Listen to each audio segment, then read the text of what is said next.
আসসালামু আলাইকুম ওরহমাতুল্লাহ। আপনি কি নামাজ পড়েন কিন্তু মন বসে না? আপনি কি জানেন কোনটা হারাম, তবুও একা হলে সেই স্ক্রিনটা খুলে ফেলেন? আজ আমি এমন এক গুনাহের কথা বলবো যেটা আমরা গোপনে করি, কিন্তু এর শাস্তি আমাদের ঈমান প্রকাশ্যে বহন করে।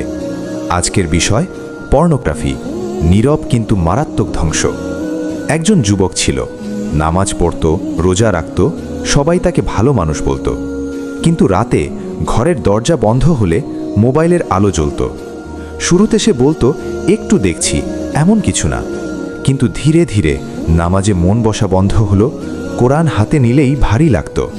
সে বুঝতেই পারেনি তার ঈমানটা নীরবে নষ্ট হয়ে যাচ্ছিল। আল্লাহ তাআলা বলেন, মুমিন পুরুষদের বলুন তারা যেন তাদের দৃষ্টি সংযত করে এবং নিজেদের লজ্জাস্থান হেফাজত করে। সূরা নূর 30। এই আয়াত শুধু পুরুষদের জন্য না, পরের আয়াতে নারীদের জন্য একই নির্দেশ। পর্নোগ্রাফি হল দৃষ্টির প্রকাশ্য বিদ্রোহ। চোখ হারাম দেখলে হৃদয় হারাম চাইতে শুরু করে।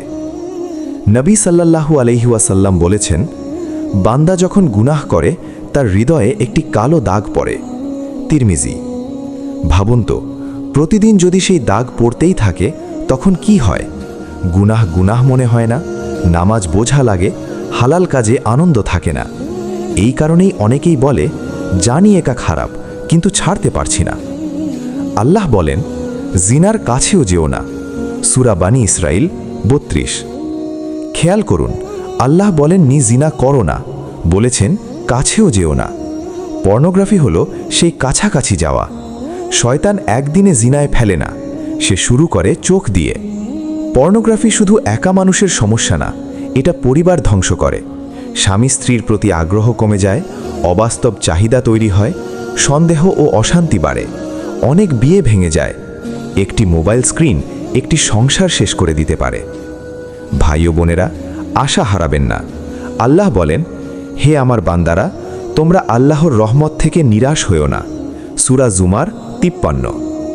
মুক্তির কিছু সহজ পথ হল, একা থাকার সময় আল্লাহকে স্মরণ করুন, হারাম কন্টেন্ট ব্লক করুন, নিয়মিত নামাজে ফিরে আসুন, বেশি বেশি ইস্তেগফার করুন, রোজা রাখুন, নফস দুর্বল হয়, খারাপ অভ্যাসের জায়গা বদলান। মনে রাখবেন, আপনি যদি এক কদম আল্লাহর দিকে যান, আল্লাহ 10 কদম আপনার দিকে আসবেন। হে আল্লাহ, আমাদের চোখকে হারাম থেকে বাঁচান, আমাদের গোপন গুনাহ ক্ষমা করুন, আমাদের ঈমানকে শক্ত করুন, আমাদের পরিবারকে হেফাজত করুন। আমিন। এই ভিডিও যদি একজন মানুষকেও গুনাহ ছাড়তে সাহায্য করে, তাহলেই এই দাওয়াত সফল। ভিডিওটি ভালো লাগলে লাইক দিন।